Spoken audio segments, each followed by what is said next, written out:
Dito tayo sa hardware. Yung magbabayad tayo ng mga materyales na pinadeliver natin sa Riego de Dios. Morning, te. Hello, good morning. Magbabayad tayo. Half day lang kayo ngayon, no? Linggo eh, no? Yeah, yung half day niya ba hanggang alas 12 or alauna? Alas 12. Sige ha. Yan, sakto eh. Kailangan na natin magbayad para bayad tayo ngayong buong linggo.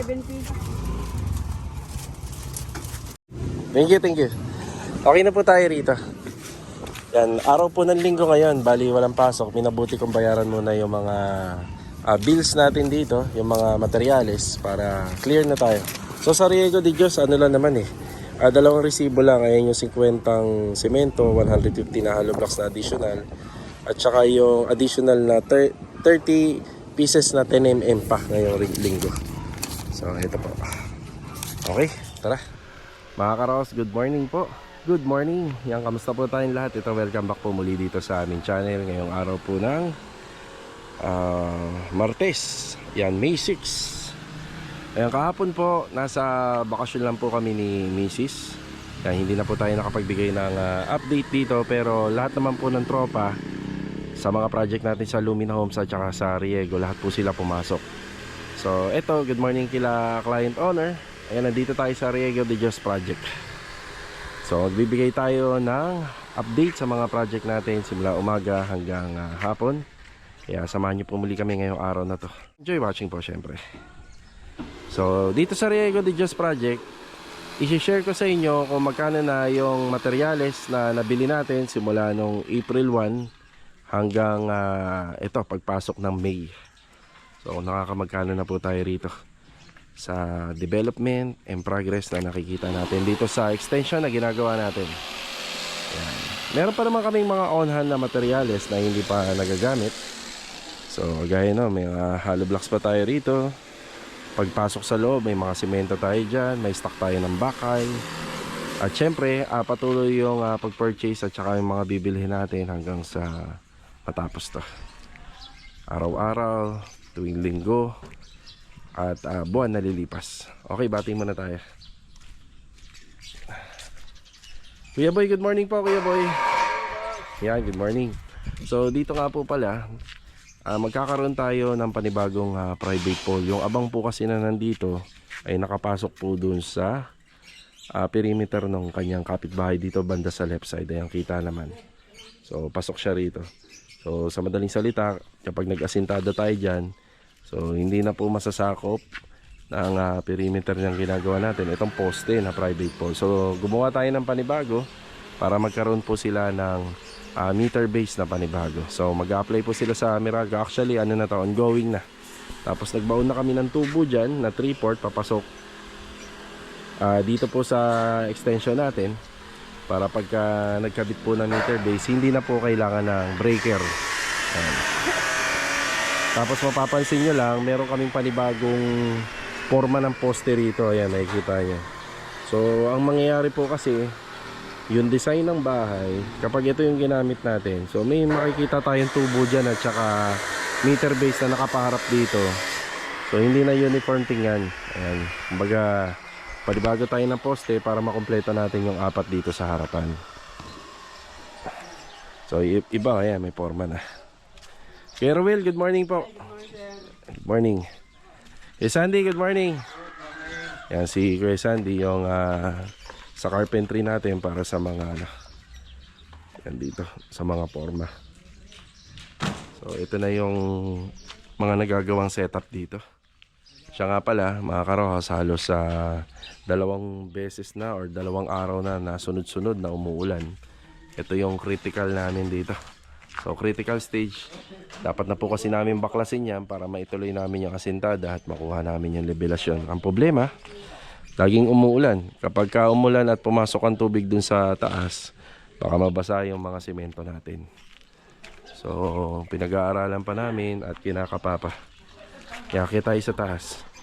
Dito, pag umakyat tayo sa taas, kahit dito na tayo dadaan. So ayun pa yung mga materialis natin na nandito, na covered ng mga ipapakita ko sa mga binili ko na resibo. Ayan, hindi pa tayo pwede magbaklas pa. Medyo maaga pa. So, ano to? Schedule natin ito. Dapat wala na to mga 17 or 17. May 17 dapat nakabaklas na siya. So, semento natin. Yan, mga wires. So, paon na lang. Pero marami pa tayong kailangan. So, dito, ayan o, nagbutas na kami rito. Tinipag na po namin to para may access na kami. So ito kasi ang slope nito, since nakados agwa siya, so magiging isang span na lang po yan, isang slope na lang. So doon po mapupunta lahat ng cleaving ng ating long span roofing. Yan si Master Jojo, good morning. Good morning. Kuya Doming, good morning po Kuya Doming. Good morning po. Good morning. Tsaka kay Kuya Chris, good morning. Good morning. Diyan sa kalahati. Ha? So, ito yung ating asinta na ginagawa rito. So, dito mapupunta yung pinaka-sloop ng ating yero kapag natapos.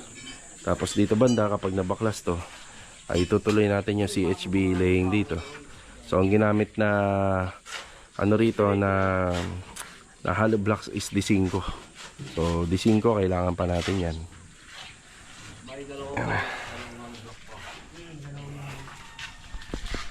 Ito medyo mataas-taas na rin. Tapos kailangan pa natin ng D4 na hollow block. So meron pa naman tayo.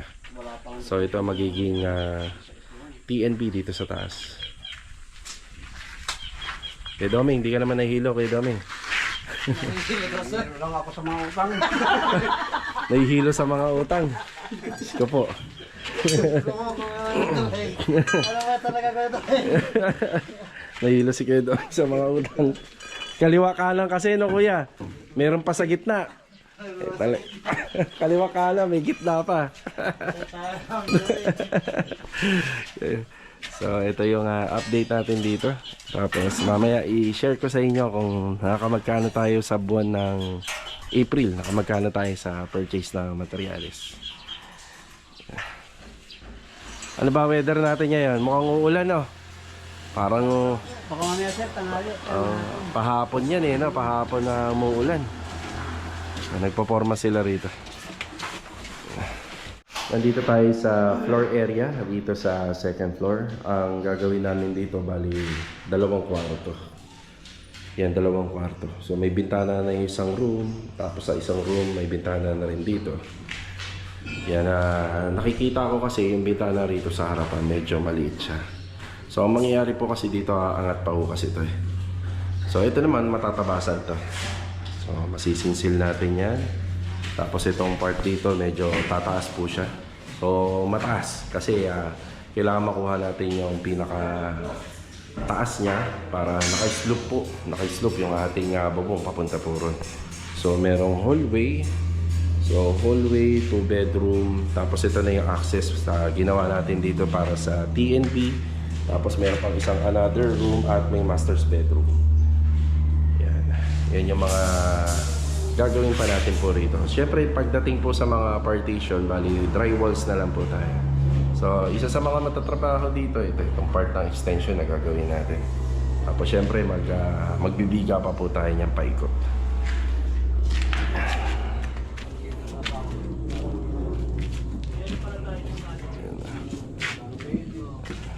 Yung mga bubong nga pala sa existing na unit na to, actually ano yan pwede pa natin magamit yan. Nakita naman natin yung condition dito sa ilalim nung pumunta tayo sa sa second floor. Kita naman natin na malinis pa, ayos pa. Yun nga lang.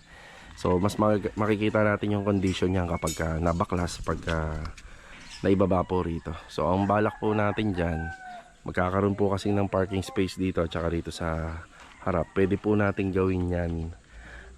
Ang pwede po natin gawin dyan, yan na po yung gagamitin natin na materyales sa bubong. Kasi mas madali na po siyang i-maintenance. Tapos dito, sabi ko kay ma'am, tingnan na lang po muna natin. Pero nagpapahabol siya dito ng, ng roofing trusses. Dito kasi yung parang pinakamagiging patio. Bali, gusto nila maglagay ng dyan.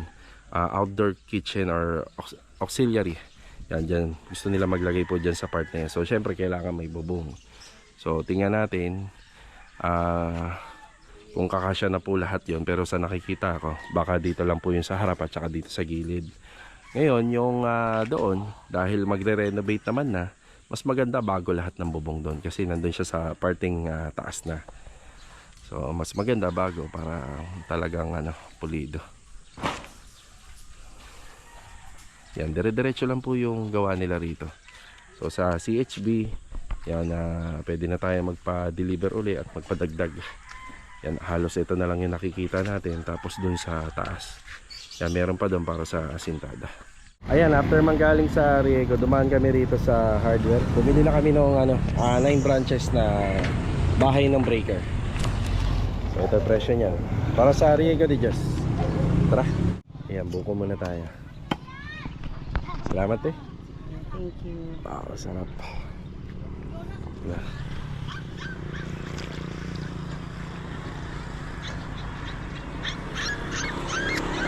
Sarap. Buko tayo. Kaya pagkatapos ko nito, update tayo rito sa Phase 4 tsaka Phase 6 project natin.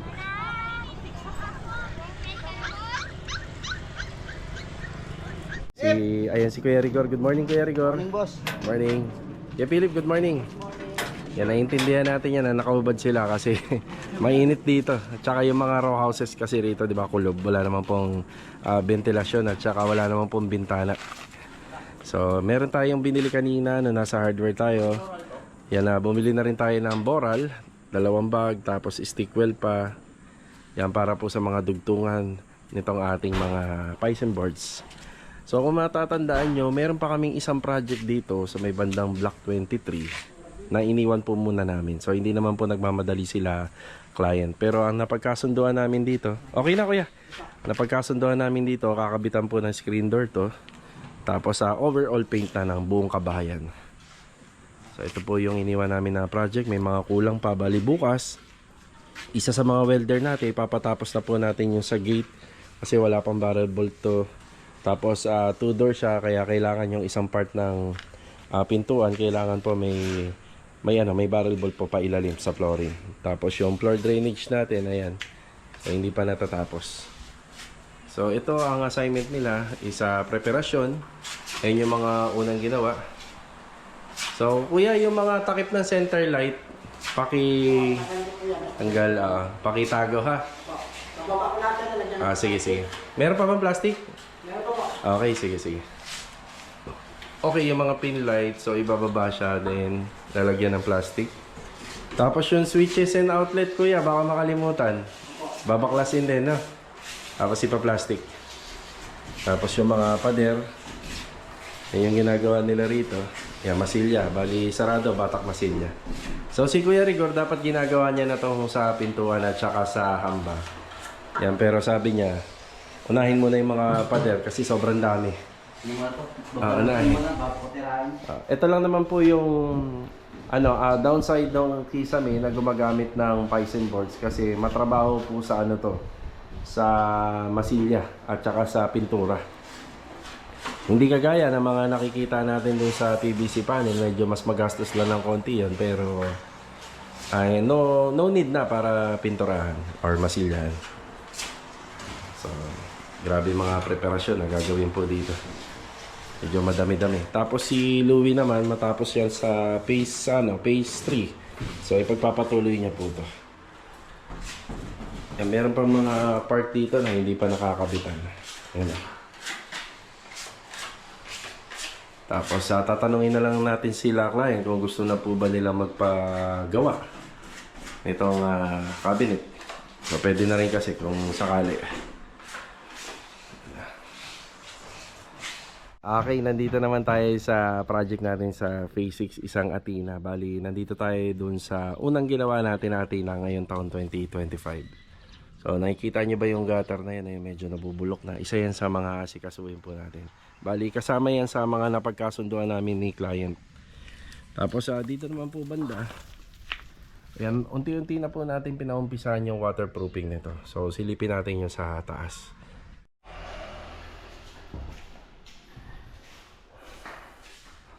Yeah, waterproofing na. You know. Tapos yung ilan sa mga bakal na lang po dyan. Yan, tatapyasin na lang po yan. Tapos ito, lalagyan na po natin ng elbow para hindi pumasok yung tubig sa tuwing umuulan. Yan.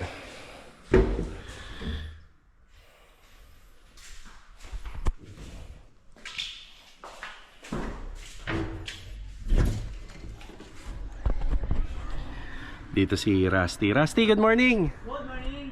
Ayan na. Yeah. Kasi kaso siya ng waterproofing dito sa project natin. Bali dito po, ang hinihintay na lang dito is yung mga pintor. Bali yung mga pintor natin dun sa phase 3 halos matatapos na to. Halos matatapos na po doon. Tapos yung dalawa nakalipat na rito sa phase 4. Yan, after lang ito, umpisa na po natin to. Yan. Yeah, update naman tayo dito sa kabilang project natin. Doon sa magkatapat na ginagawa natin na up and down. Tara. Nandito na tayo sa magkatapatang unit na ginagawa natin. Ayan, good morning sa aming mga client owner dito. So dito pinabaklas na po natin yung forma ng slab. Yan, tapos apply na sila ng plastering dito. Hey Richard, good morning kay Richard. Kay Marvin. Good morning. Yan, all plastering. Adonis, good morning Adonis. Yan, inumpisa na nila rito yung roofing process sa harap. Hello, good morning Lord. Yan. Bali, nakita nyo na lagi to kung paano namin ginagawa yan. Bali yung bracing nya. So 2x2. Tapos yung pinaka-framing is 2x3. So sa gitna naglalagay din kami ng poste dito. Yan, gitna. Yan, para syempre hindi po siya mauga. Pero sa disenyo pwede namang wala na. Pero nandun pa rin po tayo sa tibay kasi palang araw pag nag-maintenance yan medyo mauga po sa taas. Tapos ang gagawin natin dito, bali industrial finish po siya.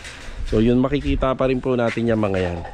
So kung may kisame kasi may tatago natin. Tapos nakalawit na po yung mga ilaw niya pero yung wiring nakatago. Yan, may sampayan, may ilaw. Tapos dito naka inside gutter tayo. Ayan, bali papadeliver na po natin ngayon yung mga pang inside gutter. Tapos gagamit din tayo ng insulation dito. Bali yung pang cover na lang po natin yung mga piping board na ginagawa namin. Tapos syempre PVC roofing lang ang allowed dito. So kapag nakayero, hindi po pwede. Bali hindi na mababawi yung construction bond pagka ganun. Yan. Yan yung inaasikaso natin dito. Tapos dito naman sa kabilang unit, halos ganun din ang gagawin namin dito. Ang may iba lang, dito kasi sa Athena, sa pinaka-porch, wala po siyang medya agua o yung canopy. So ito kasi, papatanggal pa natin para maganda yung installation natin ng roofing. So kung nandyan po kasi yan, palagi pong may tulo at saka lagi pong namumuo yung tubig dyan. So tatanggalin na natin siya, then gagawa tayong roofing trusses na hanggang dito lang, hindi na po kasama po yung part ng area na yan. Tapos PVC roofing din na industrial ang finish. Yan, ito lang muna yung update. Ayan, balik tayo sa Riego de Dios project bago magtanghali. Yan, nagdala ako ng chipping gun at saka yung binili ko kanina kila Melanie Hardware na panel breaker. Tsaka yung binili ko sa Toggings doon sa may Imos, yung pin connector para po sa mga sa mga scaffolding. Yan na. Salamat po kuya. So kuya boy, ito na po yan. Ayan. Tapos yung chipping gun, ang nakuha ko yung malaki. Sabi ko para hindi na ako pumunta ng P6. Pero kuya, pwedeng paki-check muna kung gumagana. Na-testing ko naman yan, yun nga lang yung bala.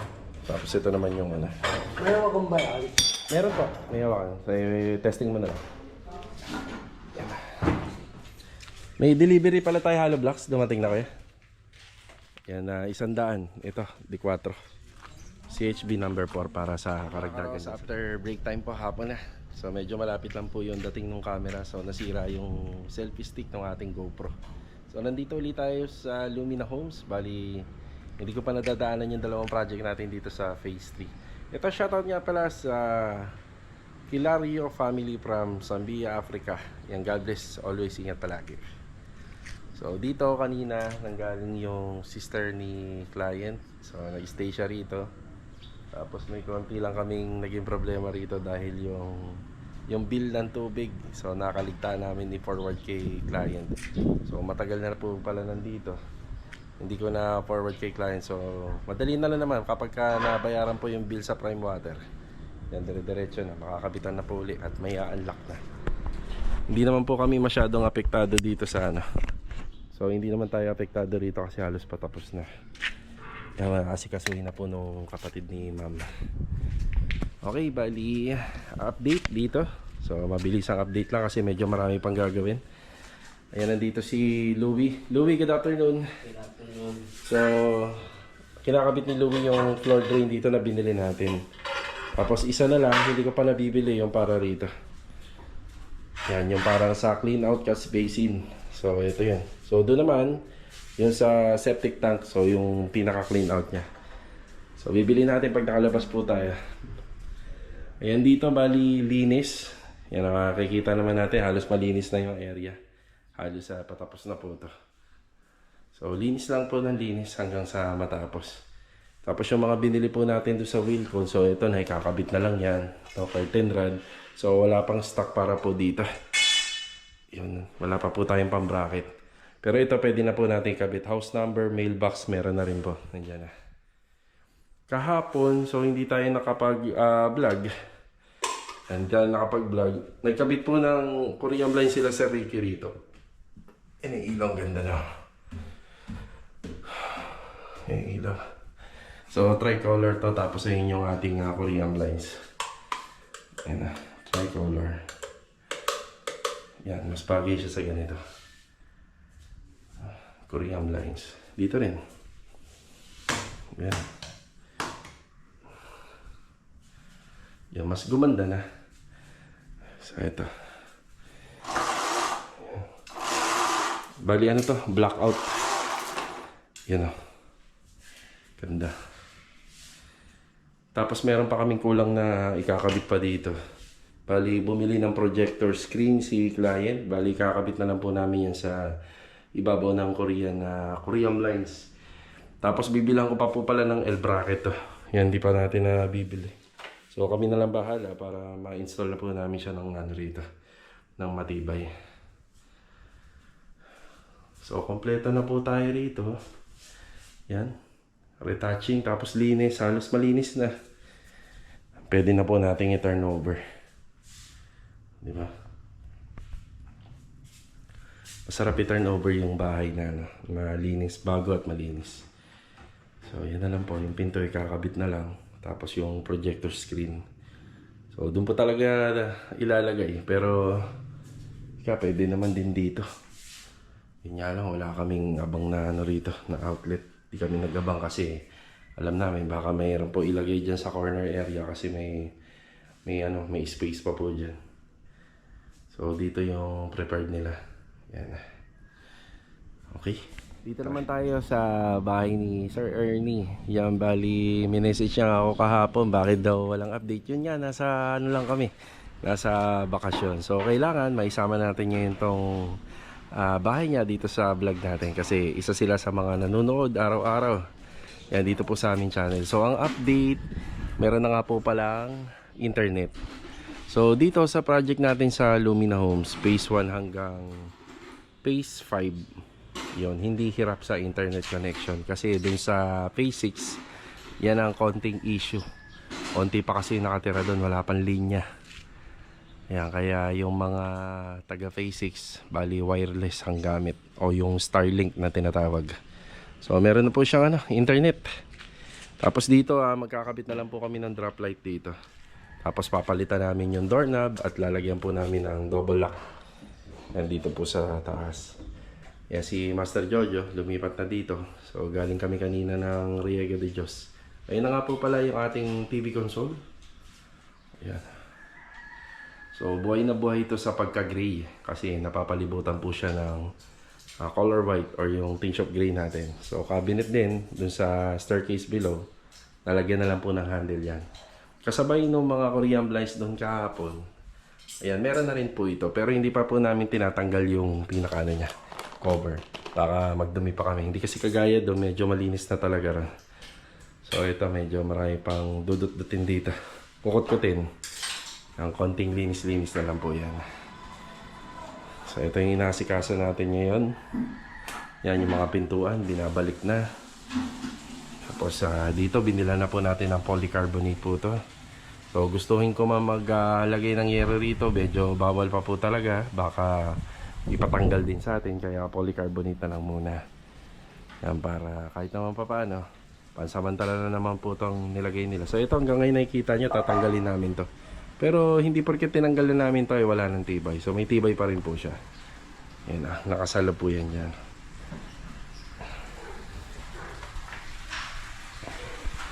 Sa TNB, ito yung TNB natin. Halos sa konting linis na lang din to, pero ito lang po yung sikasuhin. Yung kornisa, pipinturahan po. So kailangan po siya magpinturahan. Yan. Tapos ito, konting paint na lang po to. Ang gagamitin namin kulay dito. Yan, halos yan na po yan, yung nakikita natin dito. So lilinisin na lang po namin. Yan. Tapos sa ilaw, ayan, nakikabit na rin po yung ilaw rito. Bali yung switch button nito, padalas kapag kaakyat, dito po nyo nakikita. So si Kuya Dinto nga pala nandito. Kuya Dinto, good afternoon. Oy, good afternoon. Ano ba ginagawa natin dyan? Oh, sir. Ay, linis na. Finishing na. Oo nga, no. Ayos na rin Ano na to? Hamba natin. Oo, dito na. Guumpisa na si Kuya dito. So yung switch button, nandito siya. Ito yung ating 3-way. Yan. Ayan yung pailaw natin. Actually, ang ilaw na yan, kasama po yan no, itong mismong package po kasi yan itong pendant light. Bala ko, papalitan po natin to kasi mga ganyang filament na ordinary, hindi naman po magtatagal yan. So, papalitan po natin siya. So, ito nakikita nyo, may Korean blinds na dyan. Tayo muna natin. Mabilis po kasi minute yung bumbilya niyan. Tapos dito rin, ayan, may Korean blinds na rin. Yan, tapos yung cabinet, kakabit na lang po yung mga cabinet handle na binili po natin. So kagandahan niya pala ng mga nakarang araw, yan, nag-uulan-ulan, kahit kanina umulan. So at least kahit pa paano, nasolusyonan na natin yung problema dyan sa baba. So dito po banda yan. Ayun yan, dyan. Laging may tagas po dyan. Tsaka naasikaso na rin natin yung mga outside wall, halos okay na siya. Kaya baka may makita kang sticker sa ilaw, pakitanggal na rin. Minsan may sticker yan eh. So ito, hindi pa natin nakikita yung ganda ng mga blinds o ano nga ba yan kapag nakababa. So saka na, bababa na lang po natin yan kapag malinis na rito. Ayan na po yung ginagawa ni Kuya Dindo. Niretouch niya na yung hamba, yung pinto. Kaya ito, Kornisa, ayos na rin. ay yung kornisa. Oo nga, no? Yan. So, baka magtanong kayo merong unang gumawa nito. Opo, ganyan po talaga sa team namin. Si Kuya Dindo ang last touch niyan. Kaya baka magtaka kayo kasi may unang gumawa. So, sa unang gumagawa po nito, bali pang ano lang po to, first and second coat. Yan. Yan, ganyan po siya. First and second coat, then pag nandito na yung finishing natin, nakakasama, siya na po bahala dyan. Ayan. So, ganyan po. Pero kung makakahanap naman po tayo ng isang tao na gagawa lang ng lahat ng to, bihira po yun. So si Kuya Dindo, kaya niya po yun. Kaya niya. Yung ang problema, maraming na po kami kasing ginagawa. Yan. Yan yung ganyan. Yung lining po ng hamba, ganyan. Yan. Pababa. Naku yan. Yan yung kadetalye na. Ganyan talaga yan. Tsagaan lang naman po yan. Para pag turn over, maganda talaga. Tsaka maayos.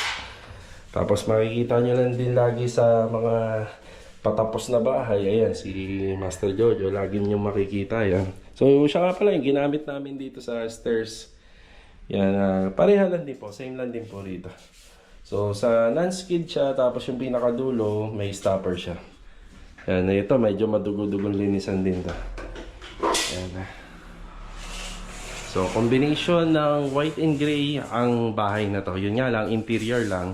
Mas marami sana tayong makikita dito na design kung sakaling may pagawa sila ng extension. Pero sabi naman nila, Sir Ernie, darating daw tayo dyan. Konting tiyaga pa. Yan. Tapos si Louie matapos lang po siya doon, may mga babalikan po siya dito. Yan, hiwa-hiwalay lang po muna. Para mas marami po tayong magagawa. Tapos si screen door natin, ayan, gawa nila master baton. Tapos magtataka kayo, may switch button tayo rito. Yung switch button na yan, dapat yan nandito. Kaso nga lang, lutuan yan. Inilabas na lang namin. Faucet. Tapos drain yan, meron tayo dyan. So floor drain pala nandito. Ayun yung floor drain. So linis na lang po itong tiles na to, halos tapos na. Tapos catch basin yan. Catch basin na nanggaling po sa downspout ng second floor roofing. At saka catch basin na rin dito sa lababo. Ayan. Okay. Ayan mga karaos, nandito na po tayo sa bahay. At yan lang po muna yung project update natin dito sa Riego de Dios project, dito sa May Paradahan. At saka yung ibang project natin dito sa Lumina. So nakita nyo naman yung dalawang project natin dito na up and down na Angeli dito sa Lumina Phase 3. Halos paganda na po siya ng paganda. Dahil ilang araw po ang lumilipas, lalo po siyang lumilinis putingan. So araw-araw po yung assignment natin doon para sa installation at saka general cleaning. Bali, babalikan po natin kung magkano po yung naging gastos na sa materyales dito sa Riego de Dios project natin na meron pong kabuuang 162 square meter na lot area. So, unahin natin yung sa pagitan po ng April 1 to April, katapusan ng April to May. So, hindi na po natin isasama yung mga na-purchase pa natin, yung mga pahabol po. Ito nagdaang araw. So, meron po tayo rito 92,500. Ayan.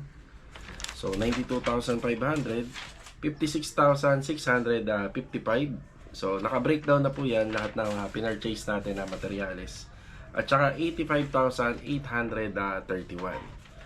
So, ito po yung total niya. So, sa mga nagpapagawa ng bahay, so hindi rin biro sa panahon ngayon, year 2025. So, nakikita po natin yung structure pa lang ng binubuo natin, halos malaki-laki na yung nagastos ni client. So, nag-reveal din ako ng materials breakdown noong nakaraan, yung unang buwan na bago mag-March. So, nag-reveal din po tayo para sa mga viewers natin. So, nakikita po nila, pagka nagpapagawa sila ng bahay, may nakikita silang breakdown. So, meron silang sinusundan. So, ito po yung pinaka-total niya. So, sa buwan po yan ng April, bago pumasok po yung May. So, sana nakapagbigay po tayo uli ng konting details regarding po sa house renovation, paggawa ng extension. So, as per plan po yan, may sinusunod tayo para sa bilang na rin po yan ng mga simento, bilang ng hollow blocks, bilang na rin po ng mga bakal. So, yan pa lang po yung nakikita po natin sa mga gastos na dinedeclare po natin dito sa vlog. So, bali ito mga karo, sa tutok lang po tayo dito sa Riego project. So, syempre pag natapos natin to, buwan-buwan, meron po tayong nire-reveal na breakdown regarding po sa materyales. Para makatulong na rin po sa mga kagaya nyo na nagbabalak na magpagawa po ng bahay or magpa-renovate. So, hanggang dito na lang po muna yung vlog natin mga karos. Kita-kita na lang ulit tayo for the next video. Ito, God bless po sa ating lahat. Paalam po muna.